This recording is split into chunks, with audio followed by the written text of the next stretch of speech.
بسم اللہ الرحمن الرحیم۔ السلام علیکم ورحمۃ اللہ وبرکاتہ۔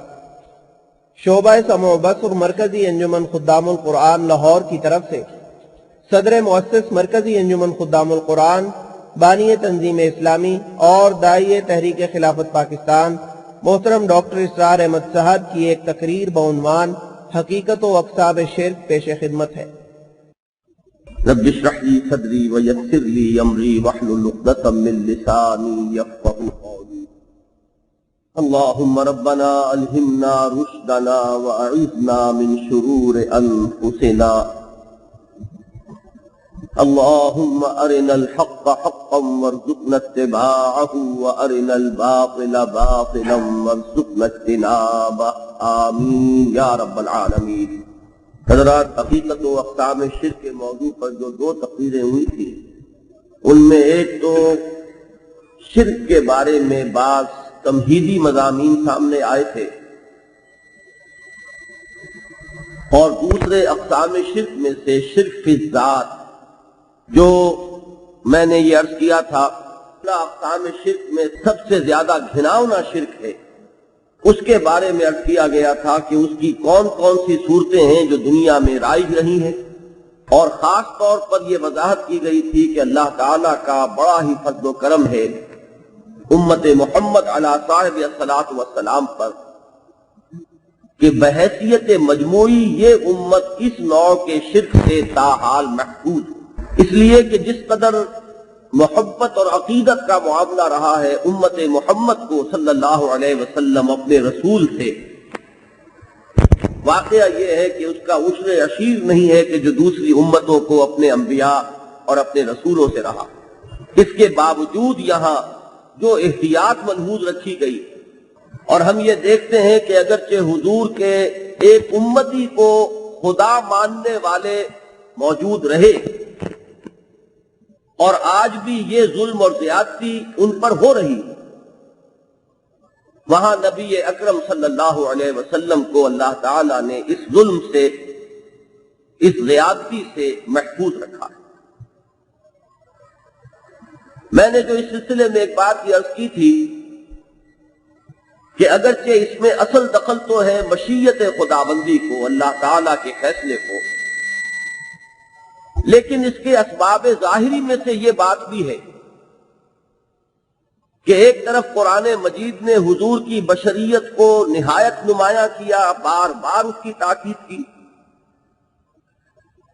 دوسری طرف خود حضور نے جہاں کہیں بھی اشتباہ کا کوئی امکان پیدا ہوتا نظر آیا وہاں سختی کے ساتھ روک دیا۔ اس کے ضمن میں مجھ سے ایک سوال کیا گیا تھا، میں نے یہ مناسب سمجھا کہ آج کے موضوع کی طرف رخ کرنے سے پہلے میں اس کی وضاحت کر دوں۔ جیسا کہ میں نے یہ عرض کیا تھا کہ ہمارے ہاں ایک معاملہ ہے ہمارے جو مستند فرقے ہیں ان کے مستند عقائد کا، جو ان کے اصحاب علم ہیں ان کے موقف کا، اور ایک ہے عوام کا معاملہ، شعراء کا اور نعت گوؤں کا، عام واعظین کا، تو اس میں فرق کرنا چاہیے۔ اگرچہ ہمیں ان مؤخر الذکر لوگوں کے ہاں اس طرح کی باتیں مل جاتی ہیں کہ جس میں اوتار کا عقیدہ بھی آ جاتا ہے، جو شرک فی الذات کی بدترین صورت ہے کہ وہی جو مستوی عرش تھا خدا ہو کر اتر پڑا وہ مدینے میں مصطفیٰ ہو کر، احمد بے میم، احمد میں سے میم نکال دیجئے تو احد۔ اب یہ جو اشارات اور یہ جو کنایات ہیں ان سے ذہن کو ایک خاص رخ پر ڈھالنے کی کوشش ہوتی ہے، یا بغیر عین کا عرب، عین نکال دیجئے تو رب رہ جائے گا۔ یہ اس طرح کی چیزیں جو ہیں یہ شاعروں کے چٹکلے ہیں، یہ واعظوں کی نکتہ نوازیاں اور نکتہ ترازیاں ہیں، اہل علم کے ہاں آپ کو ایسی کوئی بات نہیں ملے گی۔ اسی طرح کا معاملہ ہے یہ بشریت اور نور ہونے کا، وہ مسئلہ کہ جو ہمارے ہاں بحث و نزاع کا موضوع بنا ہوا ہے، عوامی سطح پر جتنے جلسے ہوتے ہیں ان میں سے اکثر و بیشتر میں آپ دیکھیں گے کہ یہی مسئلہ ہے کہ جس پر گفتگو ہو رہی ہے. دھواں دھار تقریریں ہوتی ہیں، جوش کا اور خروش کا اور غیظ کا اور غضب کا اظہار ہوتا ہے. تو اس میں بھی حقیقت یہ ہے کہ واقعتاً کوئی بھی پہلو نہیں ہے ایسا کہ جس میں نزاع کی کوئی ضرورت ہو. ساری بات جو ہے وہ کھینچ تان کی وجہ سے بگڑتی ہے. جیسا کہ میں نے اس روز عرض کیا تھا کہ صاحبزادہ فیض الحسن صاحب نے بڑی خوبصورتی سے ایک بات کو بیان کیا کہ آخر آپ لوگ کیا سمجھتے ہیں، ہم نے کیا قرآن نہیں پڑھا ہے یا ہمیں عربی نہیں آتی ہے؟ کیا ہم نے قرآن مجید کا مطالعہ نہیں کیا ہے؟ ہم جانتے ہیں کہ قرآن صراحت کے ساتھ کہتا ہے کہ حضور بشر تھے، لیکن ہم صرف آپ کی بشریت کے نمایاں کرنے کو سوء ادب سمجھتے ہیں. آپ کے والد کا ایک نام ہے، عبد الرحمن ہے، کچھ اور ہے، آپ انہیں ابا جان کہہ کر پکارتے ہیں، ان کے نام سے نہیں پکارتے، حالانکہ ان کا نام واقعتاً ہے جو ان کا نام ہے. دوسری طرف میں نے آپ کو مثال دی تھی، اس میں وہ جملہ شرطیہ نامکمل رہ گیا تھا. وہ واعظ جو اپنے خیال میں تو توحید کی تبلیغ کر رہے ہیں، لیکن تقریر کا انداز ایسا ہے کہ صحابہ کرام کے نام کے ساتھ نہ حضرت ہے، نہ ان کے ساتھ رضی اللہ تعالی عنہ کے الفاظ ہیں. جیسے کہ ہم آپس میں ایک دوسرے کا نام لیتے ہیں ویسے وہ نام لیے جا رہے ہیں. میں جب ان کے پاس اگلے روز گیا تھا اور میں نے عرض کیا کہ یہ آپ نے کیا انداز اختیار کیا، آپ ایک تقریر کر کے چلے جائیں گے اور پھر جو یہاں پر سیلاب آئے گا تقاریر کا، تو وہ بات بیچ میں رہ گئی تھی. میں آپ کو بتانا بھول گیا کہ ان کا جواب یہ تھا کہ معلوم ہوتا ہے کہ آپ کو فن خطابت سے کوئی مس نہیں. یعنی یہ تو خطیبانہ انداز ہے، اور یہ خطیبانہ انداز میں یہ باتیں اسی طریقے سے کہی جاتی ہیں. تو اصل میں یہ ہے وہ بیماری اور وہ مرض کہ جس کی وجہ سے یہ مسائل جو ہے ہمارے ہاں الجھتے چلے جاتے ہیں اور اس میں شدت اور تلخی بڑھتی چلی جاتی ہے. حضور کے معاملے میں نہ یہ کہنا درست ہے کہ حضور بشر نہیں تھے بلکہ نور تھے، نہ یہ کہنا درست ہے کہ آپ نور نہیں تھے بلکہ بشر تھے. دونوں باتیں یکساں غلط ہیں. صحیح بات یہ ہے کہ آپ بیک وقت بشر بھی تھے اور نور بھی تھے. یہ ہے اصل حقیقت. اور یہ معاملہ صرف حضور کا نہیں ہے، میرا بھی ہے، آپ کا بھی ہے. ہر انسان کے اندر اس کے وجود کے یہ دو حصے ہیں. ایک اس کا حیوانی وجود ہے، وہ خاکی الاصل ہے، اس زمین سے بنا ہے. وہ اپنی اصل کے اعتبار سے ظلمانی ہے، اس میں تاریکی ہے، اس میں پستی کا رجحان ہے، اس میں برائی کا میلان ہے. ان النفس لامارۃ بالسوء. لیکن انسان مجرد اس پستی ہی کا نام نہیں ہے، انسان مجرد اس خاکی الاصل وجود ہی کا نام نہیں ہے. نقطۂ نوری کہ نام او خودی زیر خاک ما شرار زندگی. آدم کو آدم بنانے والی چیز وہ روح خداوندی تھی جو اس میں پھونکی گئی. وہ روح خاکی نہیں ہے، وہ روح ظلمانی نہیں ہے، وہ نورانی حقیقت رکھنے والی شے. وہ ملائکہ کی ہم پلہ نہیں، ملائکہ کی مسجود ہے.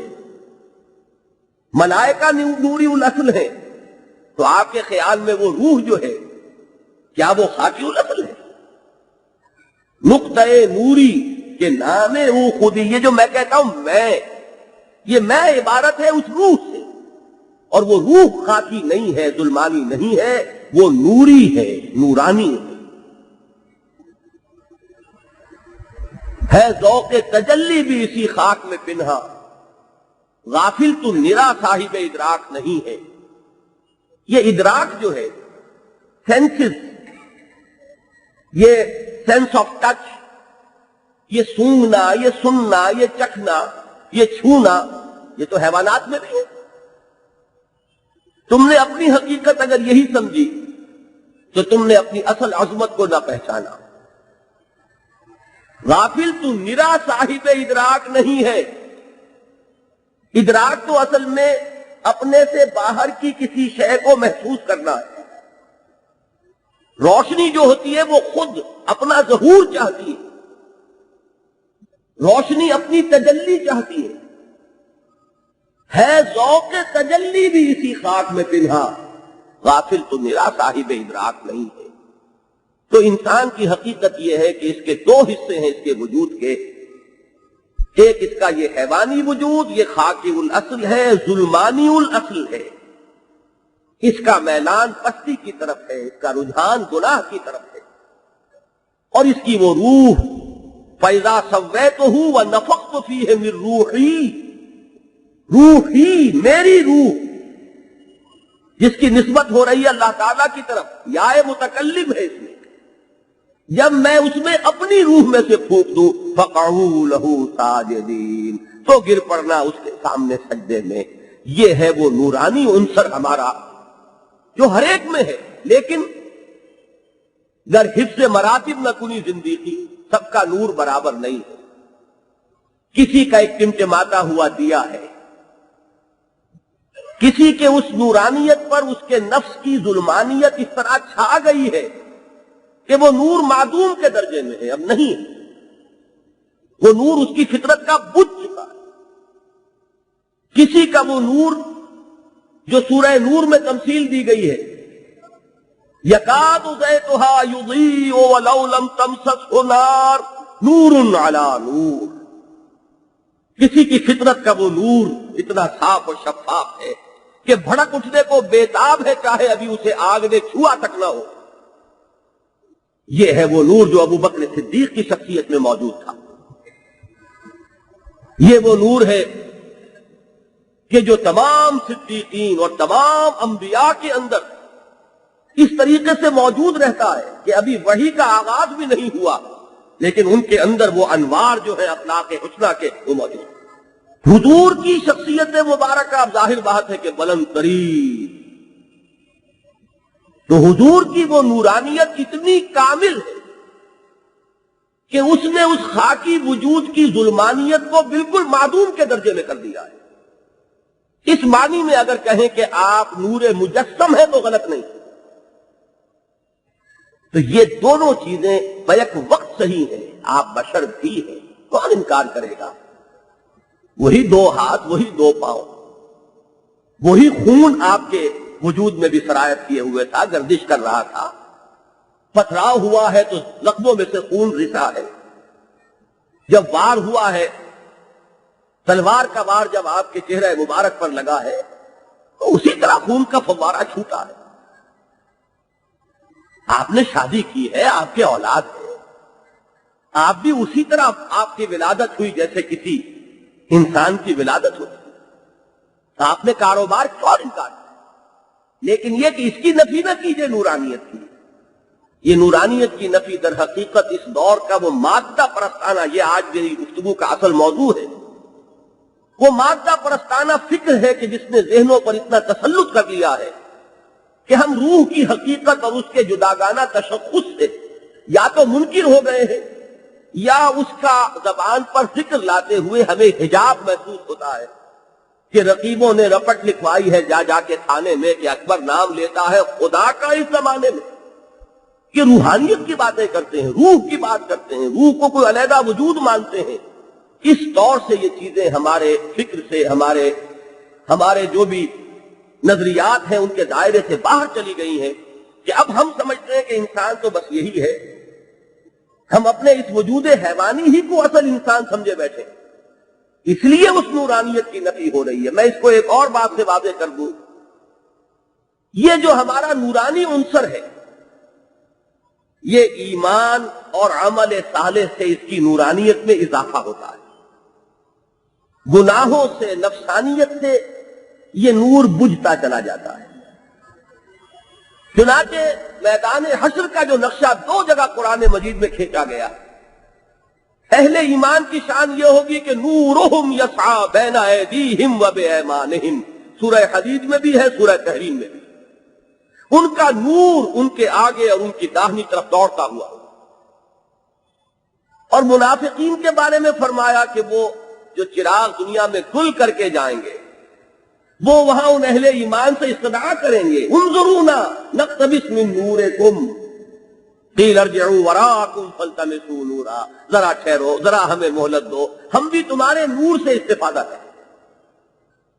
کہا جائے گا کہ لوٹ جاؤ پیچھے کی طرف، اگر ہو سکتا ہے تو دنیا میں واپس جاؤ اور اس نور کی تحصیل کر کے آؤ۔ اور اس نور کے بارے میں حضور نے فرمایا کہ کسی کا نور تو اتنا ہوگا کہ اس سے صرف اس کے قدموں کے آگے روشنی ہو جائے گی۔ یہ بھی میں کہتا ہوں بہت غنیمت ہے جس کو یہ مل گیا اس روز۔ جیسے ایک ٹارچ ہوتی ہے، اس ٹارچ سے بھی آپ راستہ دیکھ کر چل لیں گے، ٹھوکر نہیں کھائیں گے، نہیں گریں گے، وہ بھی بہت غنیمت ہے۔ اور کسی کا نور حضور فرماتے ہیں کہ ایسا ہوگا کہ مدینہ منورہ سے اس کی روشنی جو ہے صنعاء تک جا پہنچے۔ یہ بھی نور ہے، یہ حفظ مراتب ہے۔ تو آپ کے خیال میں محمد الرسول اللہ صلی اللہ علیہ وسلم کا نور کتنا ہوگا؟ تو اس سے ذہن میں رکھیے، تو ان دونوں چیزوں میں کوئی جھگڑا نہیں، آپ بشر بھی ہیں، ہمارا خاکی وجود بھی ہے، اور ہمارے اندر وہ روح ربانی بھی ہے، وہ نوری الاصل ہے، یہ خاکی الاصل ہے۔ اس کی اصل ظلمانیت ہے، اس کی اصل نور ہے۔ البتہ یہ کہ جب ہماری شخصیتوں میں اس کا امتزاج ہے تو کسی کی ظلمانیت اس نور پر ایسے غالب آ گئی کہ نور معدوم ہو گیا، کسی کی اس نورانیت نے اس پر اتنا غلبہ پایا ظلمانیت پر کہ ظلمانیت جو ہے وہ کافور ہو گئی۔ کسی کو حضور نے اس طرح فرمایا کہ ہر شخص کے ساتھ ایک شیطان ہے۔ اب بڑی ہمت کی جس صحابی نے پلٹ کر حضور سے یہ پوچھ لیا صلی اللہ علیہ وسلم، اور اللہ تعالیٰ ان صحابی کو بھی اجر دے کہ جنہوں نے ہمت کی اور سوال کر لیا، تو جواب میں جو کچھ حضور نے ارشاد فرمایا اس میں جو علم اور حکمت ہے وہ ہم تک پہنچ سکا۔ تو انہوں نے سوال کیا، حضور کیا آپ کے ساتھ بھی ہے؟ حضور نے فرمایا ہاں ہے، لیکن میں نے اسے مسلمان بنا لیا ہے۔ وہ نفس ہے تو صحیح، آخر پیٹ کھانے کو مانگتا ہے۔ بھوک کا احساس محمد کو بھی ہوتا تھا صلی اللہ علیہ وسلم، بھوک کی وجہ سے نقاہت آپ پر بھی طاری ہوتی تھی۔ جب خون نکل گیا ہے بہت طائف میں تو یہ نقاہت طاری ہوئی ہے کہ آپ بیٹھ گئے، اور جب بہت سا خون بہ گیا ہے احد میں تو حضور پر اتنی نقاہت طاری ہوئی کہ بے ہوشی طاری ہو گئی۔ وہ ہے، وہ تمام آثار، تبھی آثار موجود ہیں۔ حضرت ابراہیم آپ کے صاحبزادے، جب ان کا انتقال ہوا تو آنکھوں میں آنسو آئے ہیں محمد رسول اللہ صلی اللہ علیہ وسلم۔ وہ انسانی عواطف و میلانات، احساسات و جذبات وہ موجود ہیں، لیکن ان چیزوں کی وجہ سے کبھی خدا کی معصیت کا صدور نہیں ممکن۔ ان تمام چیزوں پر وہ قابو ہے کہ ان میں سے کوئی چیز اللہ تعالیٰ کی مرضی کے خلاف کوئی حرکت نہیں کرا سکتی۔ نفس ہے، لیکن یہ کہ اسے مسلمان بنا لیا ہے، اب وہ مجھے کوئی نقصان نہیں پہنچا سکتا۔ یہ مختلف طریقے ہیں ایک ہی بات کو سمجھانے کی۔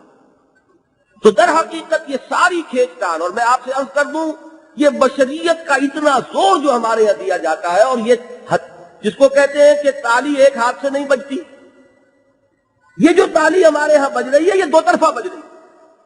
وہ دوسرے پہلو کو اتنا ایمفیسائز کیا جاتا ہے، نورانیت کی نفی میں وہ زور لگایا جاتا ہے کہ اس سے خود بخود وہ جو ہے بازار مباحثہ و مناظرہ گرم ہوتا ہے، اور پھر بات جو ہے کہیں سے کہیں پہنچ جاتی ہے۔ سمجھا جائے تو جھگڑے کی بات کوئی ہے ہی نہیں، اس میں بھی ایک جزوی حقیقت ہے، اس میں بھی ایک جزوی حقیقت ہے۔ ایک بات اس ضمن میں آخری کہہ کے میں اب دوسری قسم کے شرک